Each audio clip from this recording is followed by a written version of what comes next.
ನೀವು ಇಷ್ಟಪಡೋಂಥ ವ್ಯಕ್ತಿ ಕಾಲ್ಗೋಸ್ಕರ ನೀವೇನಾದ್ರು ವೆಯ್ಟ್ ಮಾಡ್ತಾಯಿದ್ರೆ ಈ ವಿಡಿಯೋನ ಕಂಪ್ಲೀಟಾಗಿ ನೋಡಿ.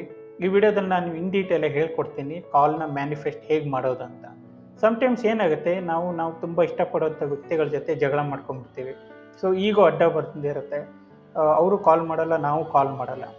ಸೊ ಅಂಥ ಟೈಮಲ್ಲಿ ಆದರೆ ಏನಾಗುತ್ತೆ, ನೀವು ತುಂಬ ಮಿಸ್ ಮಾಡ್ಕೊತಾ ಇರ್ತೀರ ಅವ್ರನ್ನ. ಸೊ ಅವಾಗ ಏನು ಮಾಡಬೇಕು, ಈ ಟೆಕ್ನಿಕ್ಕನ್ನು ಯೂಸ್ ಮಾಡಬೇಕು. ಈ ಟೆಕ್ನಿಕ್ಕಿಗೆ ನಾವು ಟೆಲಿಫೋನ್ ಟೆಕ್ನಿಕ್ ಅಂತ ಕರಿತೀವಿ. ಸೊ ಈ ಟೆಕ್ನಿಕಲ್ಲಿ ಏನಾಗುತ್ತೆ, ನೀವು ನಿಮ್ಮ ಮೊಬೈಲ್ನ ನಿಮ್ಮ ಪಕ್ಕದಲ್ಲೇ ಇರುತ್ತೆ ನಿಮ್ಮ ಮೊಬೈಲು. ಸೊ ಬ್ಲ್ಯಾಂಕ್ ಸ್ಕ್ರೀನ್ ಇರುತ್ತೆ, ನೀವೇನು ಟಚ್ ಮಾಡೋ ಅಗತ್ಯ ಇಲ್ಲ ಮೊಬೈಲ್ನ. ಸೊ ನೀವೇನೋ ಕೆಲಸದಲ್ಲಿ ಬ್ಯುಸಿ ಇದ್ದೀರಾ. ಸೊ ಅವಾಗೇನಾಗುತ್ತೆ, ನೀವು ಏನು ವಿಜುವಲೈಸೇಷನ್ ಮಾಡಬೇಕು ಅಂತಂದರೆ, ಸಡನ್ನಾಗಿ ನಿಮ್ಮ ರಿಂಗ್ ಟೋನನ್ನು ನೀವು ನೆನೆಸ್ಕೊಬೇಕು. ಫೋನ್ ರಿಂಗ್ ಆಗ್ತಾ ಇದೆ ನಿಮ್ಮದು ಅಂತ. ನೀವು ಯಾರು ಫೋನ್ ಮಾಡಿದ್ರು ಅಂತ ಚೆಕ್ ಮಾಡಿದಾಗ ಅವ್ರ ಹೆಸರು ಅಲ್ಲಿ ಡಿಸ್ಪ್ಲೇ ಆಗ್ತಾ ಇದೆ ಅನ್ನೋ ಥರ, ನೀವು ಏನು ಹೆಸರು ಸೇವ್ ಮಾಡ್ಕೊಂಡಿದ್ದೀರಾ ಅವ್ರದ್ದು ಅದು ಡಿಸ್ಪ್ಲೇ ಆಗ್ತಾ ಇದೆ ಅನ್ನೋ ಥರ ನೀವು ಫೀಲ್ ಮಾಡ್ಕೊಬೇಕು.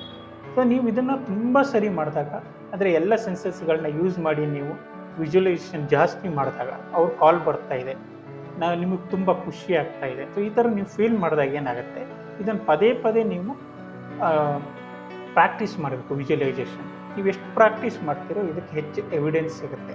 ಸೊ ಸಬ್ಕಾನ್ಷಿಯಸ್ ಮೈಂಡ್ ಏನು ಮಾಡುತ್ತೆ, ಇದನ್ನು ಒಂದು ಟಾಸ್ಕ್ ಥರ ತೊಗೊಂಡು ಅದನ್ನು ಮ್ಯಾನಿಫೆಸ್ಟ್ ಮಾಡುತ್ತೆ.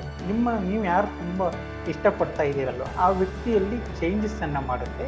ಅವರು ಕಾಲ್ ಮಾಡೋ ಹಾಗೆ ಅದು ಇನ್ಫ್ಲೂಯೆನ್ಸ್ ಮಾಡುತ್ತೆ. ಸೊ ಟಾಸ್ಕ್ ಕೊಟ್ಟಿದ್ದಂಗೆ ಸಬ್ಕಾನ್ಷಿಯಸ್ ಮೈಂಡು ಆ್ಯಕ್ಟಿವ್ ಆಗುತ್ತೆ.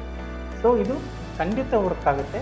ಆದಷ್ಟು ಇದನ್ನು ಟ್ರೈ ಮಾಡಿ. ವಿಜುವಲೈಸೇಷನ್ನ ಎಷ್ಟು ವಿಜುವಲೈಸೇಷನ್ ಸ್ಟ್ರಾಂಗ್ ಇರುತ್ತೋ, ನಿಮಗೆ ನಂಬಿಕೆ ಇರುತ್ತೋ, ಅದು ಖಂಡಿತ ಇದು ಮ್ಯಾನಿಫೆಸ್ಟ್ ಆಗುತ್ತೆ, ವರ್ಕೌಟ್ ಆಗುತ್ತೆ ಈ ಟೆಲಿಫೋನ್ ಟೆಕ್ನಿಕ್. ಸೊ ಖಂಡಿತ ಟ್ರೈ ಮಾಡಿ.